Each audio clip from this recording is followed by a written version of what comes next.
Selain memantau perkembangan Jalan Tol Solo Kertosono, Presiden Joko Widodo juga mengunjungi kampung tempat ia menghabiskan masa kecilnya di Cinderejo, Gilingan, Banjarsari, Solo. Bersama rombongan, Jokowi menyusuri gang kampung hingga bantaran kali. Dengan pengawalan ketat, Presiden Jokowi meninjau bekas rumahnya dulu di bantaran Kali Anyar. Rumah Presiden sewaktu kecil berada di area Pasar Bambu Gilingan. Jokowi menceritakan jika dirinya tinggal di bantaran kali itu selama 12 tahun. Presiden juga bercerita di mana sewaktu kecil dia sering mandi di sungai bersama teman-temannya. Selain mengunjungi tempat tinggalnya, Jokowi juga membagikan buku tulis kepada anak-anak kampung di Cinderejo, Gilingan, Banjarsari. Usai meninjau kampung halamannya, Jokowi menghadiri penyerahan sertifikat tanah untuk ribuan warga Solo di Kota Barat.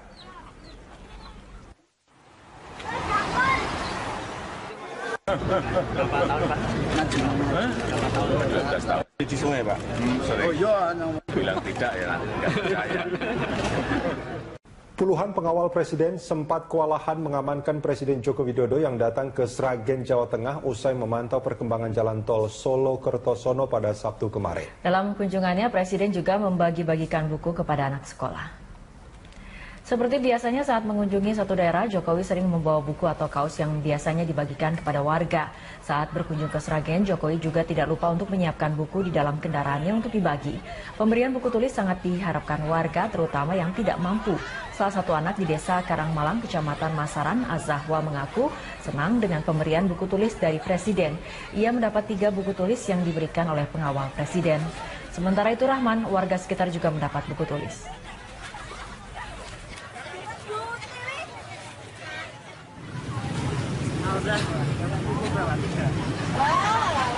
Kenapa, Dek?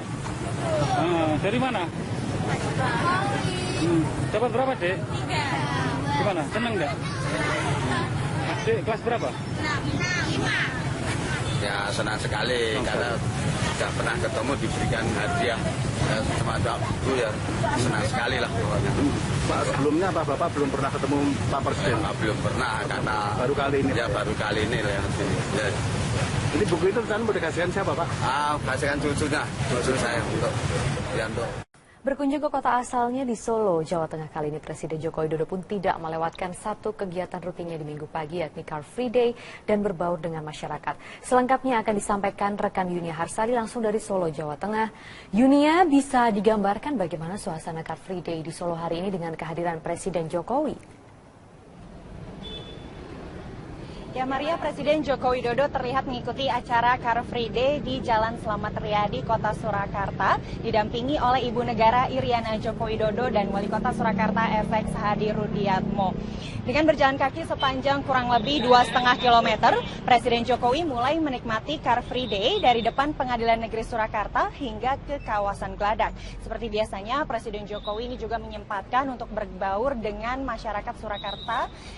Ini terlihat dari kesediaan beliau yang beberapa kali berhenti sejenak di tengah-tengah kegiatannya mengikuti Car Free Day ini untuk berbincang dengan sejumlah masyarakat, bahkan melayani permintaan foto bersama meskipun ini masih tetap dikawal atau mendapat pengamanan dari Pas Pampres. Kegiatan Car Free Day di Surakarta ini untuk diketahui pemirsa sudah ada sejak zaman Presiden Joko Widodo masih menjabat sebagai Wali Kota Surakarta. Ini artinya kita dapat mengatakan bahwa Car Free Day di Surakarta ini adalah prestasi atau peninggalan Presiden Joko Widodo untuk masyarakat Surakarta.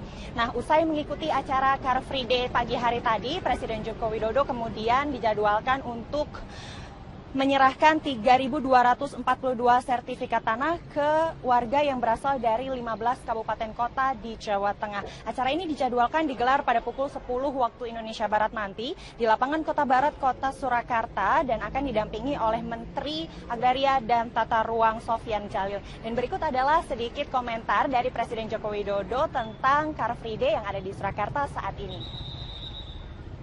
Car Free Day, Pak, yang agak panjang dikit, statement soal Car Free Day sekarang. Awas, lebih ramai. Yang saya lihat lebih ramai dan itu baik sekali untuk sambung rasa, untuk interaksi antar masyarakat. Sangat bagus sekali. Demikian Maria untuk saat ini, kembali ke Anda di studio. Laporan langsung dari Solo oleh Yunia Harsari, terima kasih. Dalam kunjungannya ke Pulau Dato, Kabupaten Kayong Utara, Kalimantan Barat, Presiden Joko Widodo juga meresmikan Masjid Agung Osman Al-Khair. Ya, masjid megah itu dibangun di atas laut. Presiden menandai peresmian Masjid Apung dengan membubuhkan tanda tangan di prasasti. Setelah itu, Presiden langsung meninjau bagian dalam masjid yang sangat megah ini.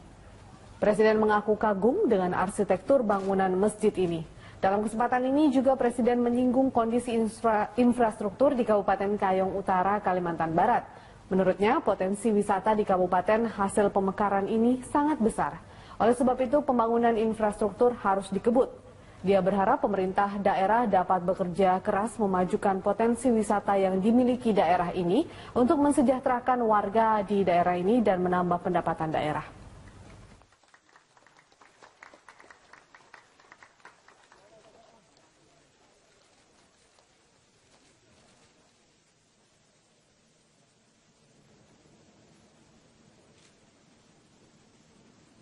Ini kalau saya lihat ada potensi untuk wisata. Kecantikan pantainya juga saya kira penataan di beberapa tempat. Tadi malam saya lihat, nanti ini siang mau lihat lagi. Mungkin kebutuhan-kebutuhan yang berkaitan dengan infrastruktur memang harus lebih difokuskan, terutama saya belum lihat mungkin Presiden Joko Widodo hari ini meninjau proyek pengerjaan tol Solo Kertosono. Untuk informasi selengkapnya kami langsung bergabung bersama dengan rekan Yunia Harsari langsung dari Karanganyar, Jawa Tengah. Yunia, apa saja yang disampaikan Presiden Jokowi dalam peresmiannya hari ini?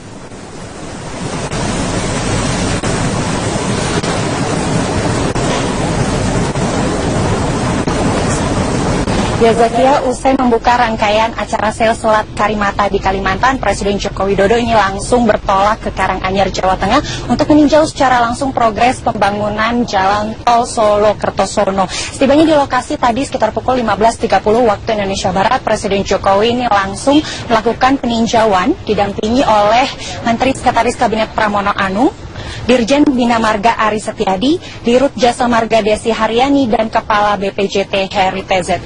Hasilnya, Jokowi menilai progres pembangunan tol Solo Kertosono ini berjalan dengan baik. Ini artinya dari pelaporan yang dilakukan oleh pihak penanggung jawab pembangunan tol ini belum ada kendala berarti, dan oleh sebab itu Presiden Jokowi mengharapkan bahwa pembangunan tol ini dapat selesai tepat waktu, yakni ditargetkan pada awal tahun 2018 mendatang. Jokowi juga menegaskan ini merupakan bentuk komitmen pemerintah dalam pembangunan infrastruktur, khususnya adalah untuk pembangunan proyek Trans Jawa yang ini memang tengah digarap oleh pemerintah, yang rencananya akan dapat menghubungkan Pulau Jawa dari barat ke timur ini sekitar 1.200 km dan ditargetkan selesai pada tahun 2019. Untuk diketahui pemirsa, tol Solo Kertosono ini akan membentang sepanjang 177 km menyambungkan Jawa Tengah dan Jawa Timur yang terbagi menjadi dua ruas konsesi, yakni tol Solo Ngawi yang kini progresnya sudah mencapai 40% dan tol Ngawi Kertosono yang kini progresnya juga sudah mencapai 30%. Dan berikut adalah pernyataan selengkapnya dari Presiden Joko Widodo. Terus, dan kita harapkan sambung dari barat sampai ke timur di Pulau Jawa ini kurang lebih nanti 2019, sambung semuanya, insya Allah. Kurang lebih 1.200 km.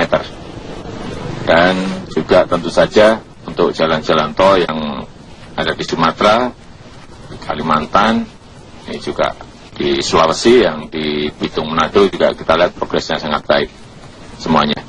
Demikian Zakia untuk saat ini, kembali ke Anda. Baik, terima kasih Yunia Harsari atas informasi Anda. Pemerintah menargetkan pembangunan jalan tol sepanjang 136 km selama tahun 2016. Proyek tol Trans Jawa yang menghubungkan Jakarta dan Surabaya menjadi target yang terus dikejar untuk dituntaskan pada tahun 2018. Kilometer 23 ruas jalur tol Solo Kertosono atau jalur tol di jalan tengah yang menghubungkan antara Jawa Tengah dengan Jawa Timur.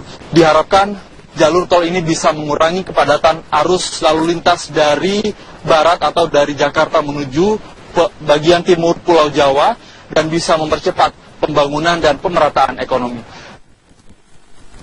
Proyek tol Solo Kertosono sepanjang 615 km saat ini baru jadi sepanjang 25 km menghubungkan kota Solo, Kabupaten Karanganyar, dan Sragen. Jalan tol Solo Kertosono ini merupakan rangkaian dari mega proyek tol Trans Jawa yang akan menghubungkan dua kota terbesar di Indonesia, Jakarta dan Surabaya, melalui jalur darat sepanjang kurang lebih 800 km. Meski telah dicanangkan sejak tahun 1990, proyek ini berjalan lambat karena sejumlah persoalan, salah satunya masalah pembebasan lahan. Proses yang kita lakukan tetap mengikuti schedule, jadi artinya permasalahan yang ada hari ini, kenapa progresnya terlambat? Karena memang di awal ada sedikit keterlambatan di proses pengadaan tanah, sehingga proses ini agak mundur. Kami harapkan di 2017 nanti akan terjadi tambahan ruas jalan yang beroperasi. Menyiasati persoalan ini, pemerintah akan meningkatkan anggaran dengan melibatkan pihak swasta. Jadi terutama di dalam segi penganggaran, diarahkan oleh Bapak Presiden tidak hanya terpaku pada APBN untuk penyelenggaraan infrastruktur. Jadi tadi kalau untuk mempermudah swasta berpartisipasi, pertama dari birokrasi yang efisien dan regulasi yang mempermudah keterlibatan swasta itu. Sejauh ini baru sekitar 30% dari seluruh jaringan tol Trans Jawa yang telah beroperasi. Pemerintah menargetkan pembangunan tol ini tuntas pada tahun 2018. Tim Liputan Metro TV.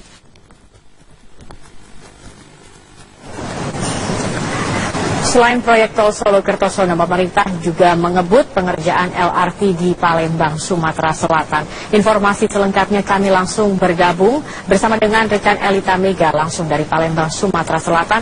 Elita, bagaimana dengan progres dari pembangunan LRT sejauh ini?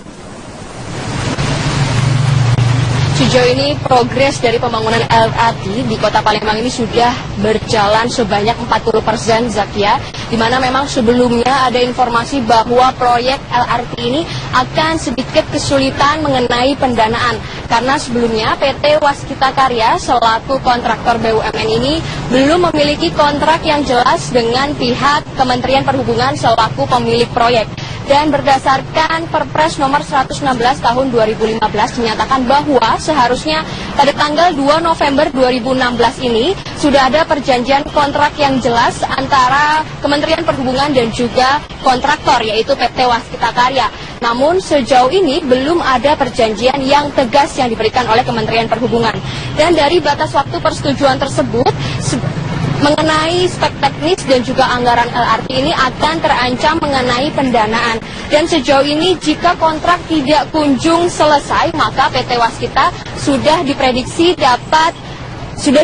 akan mengalami kesulitan dalam segi pendanaan. Namun pada hari ini, Zakia, pada siang hari tadi, Menteri Perhubungan Budi Karya Sumadi mengunjungi Kota Palembang dan langsung meninjau proyek-proyek LRT yang ada di Kota Palembang ini. Di antaranya Budi mengambil sikap tegas yaitu langsung menandatangani terkait perjanjian kontrak kerja antara Kemenhub dan juga PT Waskita. Dari proyek senilai 11,44 triliun ini kurang lebih akan ada jalur LRT sepanjang 23 km dengan 5 zona yang nantinya akan diselesaikan atau ditargetkan selesai pada tanggal 30 Juni 2018. Dan berikut kutipan wawancara ataupun pernyataan dari Menteri Perhubungan Budi Karya. Nah, ini kan namanya juga proses ya. Jadi proses itu akan kita lakukan. Kita kan satu sisi harus cepat, tetapi harus juga benar. Kita ingin semua proyek ini lancar, tetapi semua bisa dilakukan. Ini orangnya sudah diutamakan? Enggak, sudah masuk. Ini tinggal finalisasi. Zakia. Ya, tetapi Anda mengatakan bahwa pendanaan ini menjadi masalah. Apakah ini merupakan satu-satunya kendala atau ada kendala lain yang menghambat proses pembangunan dari LRT ini sendiri? setelah Menhub tadi menandatangani kontrak resmi antara Menhub dan juga PT Waskita selaku kontraktor, kini ada suatu masalah baru yaitu mengenai pembebasan lahan, bahwa di zona 5 dari proyek LRT ini masih terkendala mengenai pembebasan lahan di kawasan bandara, di mana kawasan bandara tersebut lahannya merupakan milik Angkatan Darat, Angkatan Udara maksud kami. Dan sejauh ini dari pemerintah pusat sendiri berkomitmen untuk terus fokus dan mendukung jalannya proyek LRT pada tahun 2018 nanti. Dan kemarin Kepala Staf Kepresidenan Indonesia Teten Mas Duki datang untuk meninjau langsung proyek LRT dan menyatakan bahwa saat ini pemerintah pusat komitmen untuk mempercepat pembangunan proyek LRT senilai 11,44 triliun yang telah disetujui oleh Presiden langsung melalui Perpres nomor 116. Dan berikut kutipan pernyataan dari Teten Mas Duki, Kepala Staf Kepresidenan Indonesia. Memang ada beberapa masalah yang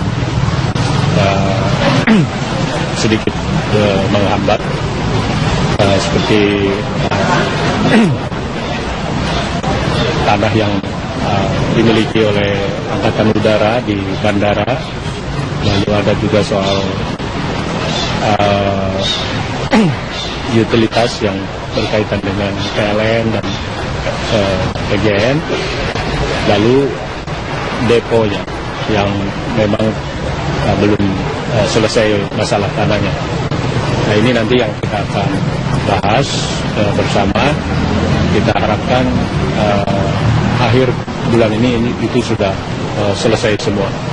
Proyek LRT yang direncanakan harus selesai ataupun ditargetkan selesai pada tahun 2018 ini memang dari awal sudah ditujukan untuk mobilitas dari para kontingen Asian Games di tahun 2018 serta untuk mengurangi angka kemacetan di Kota Palembang. Dan sejauh ini dari rencananya nanti akan ada 13 stasiun dan juga 9 substasiun yang ada di proyek LRT kali ini. Untuk sementara demikian, Zakia kembali ke studio.